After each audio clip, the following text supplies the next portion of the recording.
멕시코, 오아하카, 지구 반대편의 원주민 예언자가 왜 한반도를 지목했을까요? 2010년 칠레 대지진 예측, 2015년 멕시코 화산 폭발 예측, 적중률 70% 이상, 이실 마르티네스. 그가 이번에는 대한민국을 향해 입을 열었습니다. 단순한 재앙 경고가 아닙니다. 그의 예언에는 구체적인 연도가 있습니다. 2026년 대지가 말하기 시작합니다. 2028년 한국 사회가 멈춥니다. 2031년 한반도에서 다리를 놓는 자가 나타납니다. 2032년 여섯 번째 태양이 떠오릅니다. 그런데 여기서 이상한 점이 있습니다. 아즈텍 문명의 예언 체계가 왜 한국과 연결되는 걸까요? 5000년 전 중남미의 시간관이 왜 21세기 한반도의 운명을 가리키고 있을까요? 더 충격적인 것은 이겁니다. 이실은 한국을 인류 새 시대의 기폭제라 불렀습니다.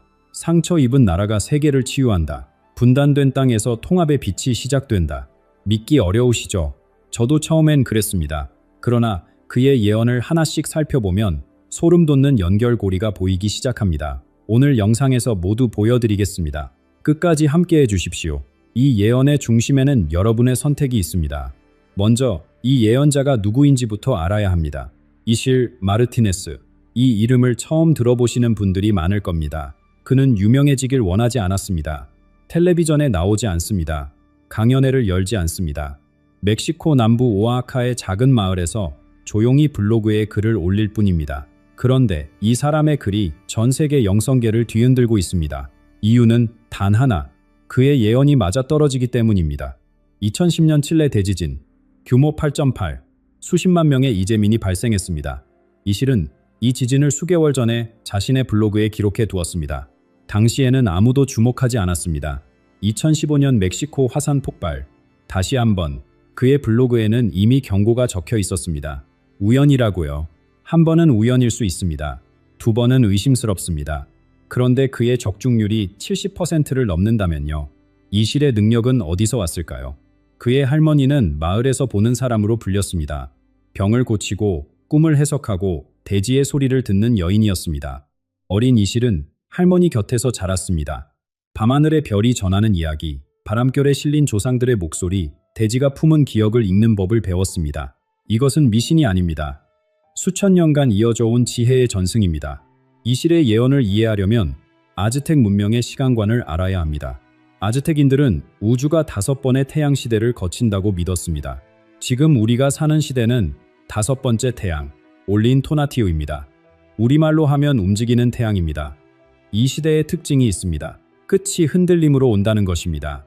단순히 땅이 흔들리는 지진만을 뜻하지 않습니다. 사회가 흔들립니다. 경제가 흔들립니다. 사람들이 믿어온 모든 것이 뿌리째 흔들립니다. 지금 세상을 보십시오.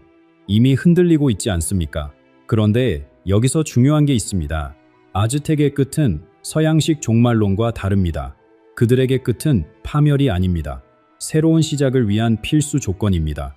씨앗이 썩어야 싹이 듭니다. 밤이 깊어야 새벽이 옵니다. 낡은 것이 무너져야 새 것이 들어설 자리가 생깁니다. 이실은 이것을 전환이라 부릅니다. 종말이 아니라 진화입니다. 인류가 다음 단계로 나아가기 위한 피할 수 없는 과정입니다. 그렇다면 한 가지 의문이 남습니다. 왜 한국입니까? 멕시코에서 태어나 아즈텍의 지혜를 이어받은 예언자가 왜 태평양 건너지구 반대편의 작은 반도를 주목하는 걸까요? 수많은 나라 중에서 왜 대한민국이 그의 가장 중요한 예언의 중심에 있는 걸까요? 이실은 말합니다. 한반도는 6번째 태양이 처음 떠오르는 땅이라고. 그리고 그 전환의 첫 번째 신호는 이미 시작되었습니다. 환태평양 불의 고리, 지구의 가장 불안정한 지대가 깨어나고 있습니다. 이실은 이것을 대지의 언어라고 부릅니다. 인류가 오랫동안 무시해온 경고의 목소리가 마침내 터져 나오기 시작했다고. 지도를 한번 보십시오. 태평양을 둘러싼 거대한 고리가 있습니다. 일본, 필리핀, 인도네시아, 뉴질랜드, 그리고 칠레, 멕시코, 미국 서부 해안까지 지구상에서 가장 많은 지진과 화산 활동이 일어나는 곳입니다. 사람들은 이곳을 불의 고리라고 부릅니다. 이실 마르티네스는 경고합니다. 올해 봄부터 이 불의 고리가 본격적으로 깨어난다고. 단순히 지진 몇 번이 아닙니다. 전례 없는 규모의 연쇄 반응입니다. 동아시아에서 시작된 진동이 아메리카 대륙까지 이어집니다. 하나의 화산이 폭발하면 다른 화산이 반응합니다. 마치 오랫동안 잠들어 있던 거인들이 동시에 눈을 뜨는 것처럼. 왜 지금일까요? 이 실은 이렇게 설명합니다. 대지는 살아있다고. 숨을 쉬고 기억하고 느낀다고. 그리고 지금 대지가 말하기 시작했다고. 우리는 언제부터 땅을 잊고 살았을까요? 아스팔트 위를 걷습니다. 에어컨이 나오는 건물 안에서 일합니다. 포장된 음식을 먹습니다. 흙을 밟아본 게 언제인지 기억나지 않습니다. 나무를 만져본 게 언제인지 생각나지 않습니다. 우리의 조상들은 달랐습니다. 땅에 절을 했습니다. 산에 제사를 지냈습니다. 강에게 감사를 표했습니다. 자연은 정복의 대상이 아니라 공존의 파트너였습니다. 그 연결이 끊어졌습니다. 이 실은 말합니다. 대지가 참을 만큼 참았다고. 이제 더는 침묵하지 않겠다고. 올해 일어나는 재난들은 벌이 아닙니다. 경고입니다. 잊혀진 관계를 회복하라는 절박한 호소입니다. 올해가 지나고 내년이 되면 사람들은 깨닫기 시작할 겁니다. 이 모든 것이 우연이 아니라는 것을. 여기서 지진, 저기서 화산, 또 다른 곳에서 해일. 처음에는 개별 사건으로 보입니다. 뉴스에서 며칠 다루다가 잊힙니다. 다른 소식에 묻힙니다. 하지만 내년쯤 되면 패턴이 보이기 시작합니다. 점들이 연결됩니다. 이것이 하나의 거대한 흐름이라는 것을, 시대가 바뀌고 있다는 신호라는 것을 부정할 수 없게 됩니다. 이 실은 이 순간을 인류의 첫 번째 각성이라 부릅니다. 아직 완전한 깨어남은 아닙니다. 눈을 비비며 일어나는 단계입니다. 뭔가 이상하다고 느끼기 시작하는 시점입니다. 하지만 이 작은 의심이 중요합니다. 여기서 모든 것이 시작되기 때문입니다. 그런데 땅만 흔들리는 게 아닙니다. 물리적인 지반이 흔들릴 때 우리가 당연하게 여겨온 것들도 함께 흔들립니다. 경제 시스템, 사회 구조, 성공의 기준, 행복의 정의, 우리가 신처럼 섬겨온 모든 것들. 이 실은 이것을 거짓 신들의 균열이라 표현합니다. 콘크리트 아래 묻힌 대지가 목소리를 높일 때 콘크리트 위에 세워진 모든 것들의 기반도 함께 흔들리기 시작합니다. 그리고 그 균열은 2028년 본격적으로 드러납니다. 2028년, 이실 마르티네스는 이 해를 거짓 신들의 해체라 부릅니다. 거짓 신이란 무엇일까요? 고대인들은 돌과 나무로 신상을 만들어 숭배했습니다. 현대인들은 다르다고 생각합니다. 우리는 미신을 믿지 않는다고, 이성적이라고 자부합니다. 정말 그럴까요? 우리에게도 신이 있습니다. 눈에 보이지 않을 뿐입니다. 끝없는 성장, 무한한 경쟁, 숫자로 증명되는 성공, 더 높은 연봉, 더 큰 집, 더 좋은 차. 이것들을 향해 우리는 매일 예배를 드립니다. 아침 일찍 출근하고 밤늦게 퇴근하고 주말에도 일합니다. 이것이 현대인의 종교의식입니다. 이 실은 말합니다. 2028년 이 신전들의 기둥이 무너진다고. 끝없이 오를 것 같던 시장이 흔들립니다. 영원할 것 같던 기업들이 쓰러집니다. 성장은 계속될 거라던 약속이 거짓이었음이 드러납니다. 모래 위에 세운 성이 파도에 씻겨나가듯 우리가 믿어온 모든 것들의 허상이 드러나기 시작합니다. 그런데 이 실의 예언에서 한국은 특별한 위치를 차지합니다. 그는 한국을 현대판 인신공양이 가장 극렬하게 행해지는 땅이라 표현했습니다. 처음 들으면 충격적입니다.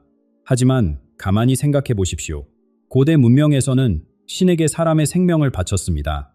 풍요를 위해, 승리를 위해, 신의 노여움을 풀기 위해. 지금 우리는 무엇을 바치고 있습니까? 아이들의 어린 시절을 바칩니다. 학원에서 학원으로, 시험에서 시험으로, 놀 시간도, 꿈꿀 시간도 없이 달립니다. 청년들의 꿈을 바칩니다. 하고 싶은 일 대신 돈이 되는 일을, 사랑 대신 스펙을, 행복 대신 안정을 선택하도록 강요받습니다. 세계가 부러워하는 경제 성장을 이루었습니다. 그 대가로 무엇을 잃었습니까? 세계 최저 출산율, 청년 행복지수 최하위, 자살률 상위권, 숫자들이 말해줍니다. 우리가 제물로 바친 것은 바로 우리 자신의 심장이었습니다. 2028년, 한국 사회에 거대한 파도가 밀려옵니다. 이 실은 이것을 집단적 멈춤이라 표현합니다. 젊은이들만이 아닙니다. 평생을 달려온 중년들도, 은퇴를 앞둔 세대도 함께 멈춥니다. 더는 달릴 수 없는 지점에 도달합니다. 몸이 먼저 신호를 보냅니다. 마음이 버티지 못합니다. 이게 정말 내가 원한 삶인가? 이 모든 게 무슨 의미가 있는가? 왜 이렇게 힘든데 행복하지 않은가? 이 질문들이 터져 나옵니다. 개인의 불만이 아닙니다. 사회 전체가 동시에 묻기 시작합니다. 시스템 자체에 대한 근본적인 의문입니다. 이것은 붕괴일까요? 아니면 시작일까요? 이 실은 말합니다. 이 고통 속에서 새로운 것이 태어난다고, 무너져야 다시 세울 수 있다고. 멈춰야 방향을 바꿀 수 있다고. 한민족은 고통에 익숙한 민족입니다. 역사 속에서 수없이 쓰러지고 수없이 다시 일어났습니다. 이 회복의 힘이 우리의 피 속에 흐르고 있습니다. 2028년의 멈춤은 끝이 아닙니다.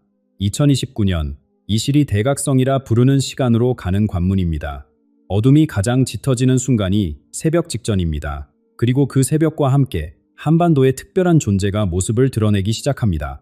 아즈텍 신화에 특별한 존재가 있습니다. 케찰코아틀, 깃털 달린 뱀이라는 뜻입니다. 땅을 기어다니는 뱀의 몸에 하늘을 나는 새의 깃털이 달려 있습니다.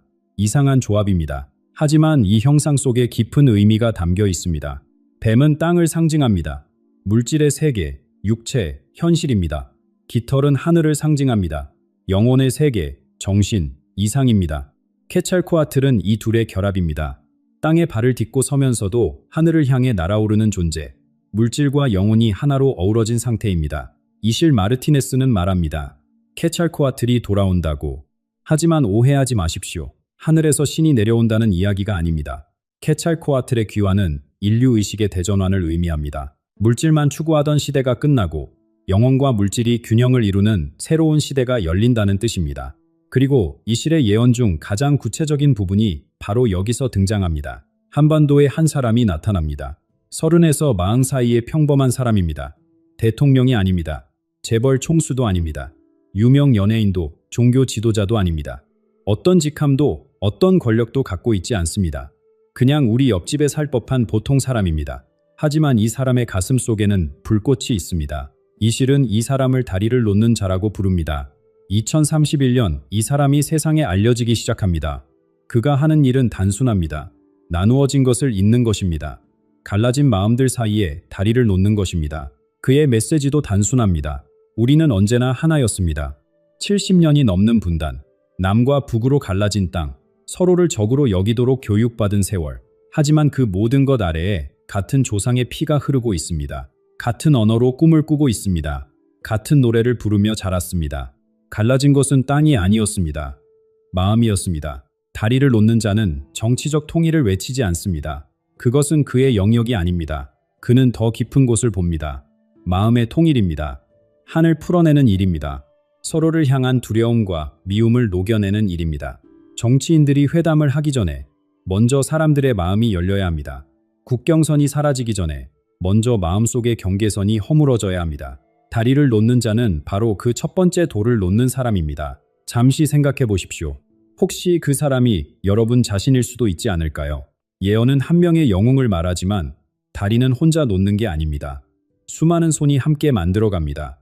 가족 사이의 오래된 갈등을 풀어가는 것, 이웃과 마음을 나누는 것, 미워했던 사람을 용서하는 것. 이 모든 것이 다리의 일부입니다. 한반도의 치유는 한반도 안에서 끝나지 않습니다. 이실은 말합니다. 분단의 아픔을 치유한 민족이 세계의 분열을 치유할 힘을 갖게 된다고. 한반도에서 시작된 화해의 물결이 전 세계로 퍼져나간다고. 2031년에 다리를 놓는 자는 시작입니다. 2032년 한국은 더 큰 역할을 맡게 됩니다. 이실이 6번째 태양이라 부르는 새로운 시대, 그 시대의 문을 여는 열쇠가 바로 이 작은 반도에 있습니다. 2032년 이실 마르티네스는 이 해를 6번째 태양이 떠오르는 해라 부릅니다. 5번째, 태양의 시대가 저물고 완전히 새로운 시대가 열립니다. 하지만 여기서 중요한 점이 있습니다. 이 새 시대는 예정된 것이 아닙니다. 자동으로 오는 것이 아닙니다. 인류가 만들어 가야 합니다. 두려움 대신 사랑을 선택할 때, 분열 대신 연대를 선택할 때, 탐욕 대신 나눔을 선택할 때, 그때 비로소 6번째 태양이 떠오릅니다. 선택하지 않으면 태양은 뜨지 않습니다. 어둠이 계속됩니다. 그렇다면 그 선택은 어디서 시작될까요? 이실은 한반도를 지목합니다. 처음에는 이상하게 들릴 수 있습니다. 왜 한국입니까? 더 크고 강한 나라들이 많습니다. 더 오래된 문명들도 있습니다. 왜 하필 이 작은 반도입니까? 이실의 대답은 이렇습니다. 상처 입은 자만이 진정한 치유자가 될 수 있다고. 한국의 역사를 보십시오. 식민 지배를 겪었습니다. 전쟁으로 모든 것이 파괴되었습니다. 형제가 적이 되어 총을 겨누었습니다. 70년 넘게 분단된 채 살아왔습니다. 이보다 더 깊은 상처가 있을까요? 그런데 바로 이 상처가 힘이 됩니다. 폐허에서 일어난 민족입니다. 불가능하다고 했던 것들을 해냈습니다. 세계가 놀라는 속도로 성장했습니다. 쓰러질 때마다 다시 일어났습니다. 이 회복의 경험, 이 극복의 지혜가 우리 안에 축적되어 있습니다. 2032년 한국은 이 지혜를 세계와 나누기 시작합니다. 갈등으로 고통받는 나라들에게, 역사적 트라우마를 안고 사는 민족들에게, 분열로 찢어진 사회들에게 한국은 말합니다. 우리도 그랬습니다. 그리고 이렇게 이겨냈습니다. 이론이 아닙니다. 직접 겪고 극복한 경험에서 나오는 살아있는 지혜입니다. 이 실의 예언에는 또 하나의 중요한 요소가 있습니다. 기술과 영혼의 조화입니다. 지금 전 세계가 두려워하고 있습니다. 인공지능이 인간의 일자리를 빼앗을 것이라고, 로봇이 인간을 대체할 것이라고. 기술이 발전할수록 인간은 더 외로워지고 있습니다. 디지털로 연결될수록 진짜 연결은 사라지고 있습니다. 한국은 이 문제의 해답을 찾아냅니다. 첨단 기술을 발전시키면서도 정의 문화를 잃지 않는 방법, 효율성을 추구하면서도 따뜻함을 유지하는 방법, 빠르게 달리면서도 함께 가는 방법. 한국은 이 균형점을 세계에 보여줍니다. 빨리빨리가 세계를 놀라게 했습니다. 이제는 함께 천천히가 세계를 치유할 차례입니다. 경쟁에서 협력으로, 소유에서 나눔으로, 성장에서 균형으로. 이 전환의 모델이 한반도에서 만들어집니다. 그리고 전 세계가 이 모델을 배우러 옵니다. 아름다운 미래입니다. 하지만 이 실은 경고합니다. 이 미래는 그냥 주어지지 않는다고, 그 전에 반드시 통과해야 할 시험이 있다고. 아즈텍 신화에는 케찰코아틀만 있는 게 아닙니다. 그의 그림자 같은 존재가 있습니다. 테스카틀리포카, 연기나는 거울의 신입니다. 이 거울 앞에 서면 자신의 가장 어두운 면이 보입니다. 숨기고 싶었던 것, 부정하고 싶었던 것, 두려워했던 것이 모두 드러납니다. 2030년부터 2032년까지 한국과 인류는 이 검은 거울 앞에 서게 됩니다. 케찰코아틀에게는 그림자가 있습니다. 테스카틀리포카, 연기나는 거울이라는 뜻입니다. 이 거울은 평범한 거울이 아닙니다. 앞에 서면 자신이 보고 싶지 않았던 모습이 비칩니다. 감춰둔 두려움, 부정해온 욕망, 외면했던 어둠이 선명하게 드러납니다. 이실 마르티네스는 경고합니다. 2030년부터 2032년까지 인류는 이 검은 거울 앞에 서게 된다고. 시험의 형태는 무엇일까요? 첫 번째는 분열의 유혹입니다. 우리 편과 저들, 오른쪽과 틀린 쪽, 선과 악, 세상을 둘로 나누고 싶은 유혹이 더 강해집니다. 저 사람들 때문에 문제야라고 손가락질하기가 더 쉬워집니다. 함께 해결책을 찾는 것보다 누군가를 탓하는 게 더 간단해 보입니다. 두 번째는 증오의 확산입니다. 온라인 공간에서 분노와 혐오가 들불처럼 번집니다. 댓글 하나가 전쟁이 됩니다. 서로를 향한 공격이 일상이 됩니다. 얼굴을 마주하면 하지 못할 말들이 화면 뒤에서는 쉽게 쏟아집니다. 세 번째는 거짓 선지자들입니다. 두려움을 파는 사람들이 나타납니다. 이렇게 하면 살아남는다며 쉬운 해답을 팝니다. 저들이 적이다며 공포를 조장합니다. 혼란한 시대일수록 이런 목소리가 커집니다. 그리고 두려운 마음은 그 목소리에 쉽게 끌립니다. 이것이 테스카틀리포카의 시험입니다. 거울에 비친 어둠에 삼켜지느냐, 아니면 그 어둠을 직시하고 넘어서느냐. 이 선택이 6번째 태양의 운명을 결정합니다. 어떻게 준비해야 할까요? 이 실은 5가지 길을 제시합니다. 첫째, 대지와 다시 연결하십시오. 하루에 잠시라도 흙을 밟아 보십시오. 나무 곁에 서 보십시오. 하늘을 올려다 보십시오. 콘크리트와 화면에서 벗어나 자연 속에 몸을 두십시오. 우리가 어디에서 왔는지 기억하는 것, 이것이 시작입니다. 둘째, 조상에게 감사하십시오. 그분들이 겪은 고난 덕분에 우리가 여기 있습니다. 전쟁을 견뎌낸 할머니, 굶주림 속에서도 희망을 놓지 않았던 할아버지, 그 뿌리가 우리를 지탱합니다. 뿌리 없는 나무는 바람에 쓰러집니다. 셋째, 공동체를 회복하십시오. 혼자서는 이 시대를 건널 수 없습니다. 이웃과 인사를 나누십시오. 도움이 필요한 사람에게 손을 내미십시오. 받기만 하지 말고 주십시오. 정이 흐르는 관계가 우리의 버팀목이 됩니다. 넷째, 내면의 고요한 공간을 만드십시오. 매일 잠시라도 침묵 속에 머무르십시오. 텔레비전을 끄고 휴대폰을 내려놓고 그냥 조용히 앉아보십시오. 바깥 세상의 소음이 잦아들면 내면의 목소리가 들리기 시작합니다. 다섯째, 두려움을 넘어서십시오. 검은 거울에 비친 것은 실체가 아닙니다. 환상입니다. 두려움은 우리를 얼어붙게 만들려는 속임수입니다. 두려움이 올 때 그것을 똑바로 바라보십시오. 바라보면 녹기 시작합니다. 사랑의 눈으로 보면 사라집니다. 이실 마르티네스의 예언은 결국 하나의 진실을 가리킵니다.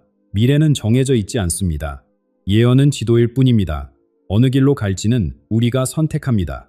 여섯 번째 태양은 저절로 뜨지 않습니다. 우리 안에서 먼저 떠올라야 합니다.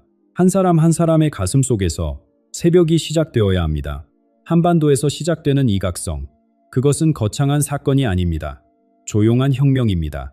아침에 눈을 뜨며 오늘은 다르게 살겠다고 결심하는 것, 미움 대신 이해를 선택하는 것, 두려움 대신 희망을 품는 것, 이 작은 선택들이 모여 세상을 바꿉니다. 여러분은 이미 이 이야기를 끝까지 들었습니다. 그것은 우연이 아닙니다. 무언가가 여러분을 이 자리로 이끌었습니다. 여러분 안에 이미 깨어나려는 불꽃이 있기 때문입니다. 오늘 이 영상을 보고 마음속에 어떤 울림이 있으셨습니까? 두려움이었습니까? 희망이었습니까? 아래 댓글로 여러분의 생각을 나눠주십시오. 여러분의 이야기가 또 다른 누군가에게 빛이 될 수 있습니다. 기억하십시오. 여섯 번째 태양은 우리 안에서 먼저 떠오릅니다. 이 영상이 의미 있으셨다면 구독과 좋아요를 눌러주십시오. 이 메시지가 더 많은 분들에게 닿을 수 있도록 공유해 주십시오. 다음 영상에서 다시 뵙겠습니다. 감사합니다. 오늘 나눈 이야기는 고대 예언과 역사적 기록을 바탕으로 한 교육적, 성찰적 콘텐츠입니다. 두려움이나 공포를 조장하려는 것이 아니라 여러분의 생각을 자극하고 스스로 판단할 수 있는 기회를 드리고자 준비했습니다. 열린 마음으로 받아들이시되 비판적 시각도 함께 가져주시길 바랍니다.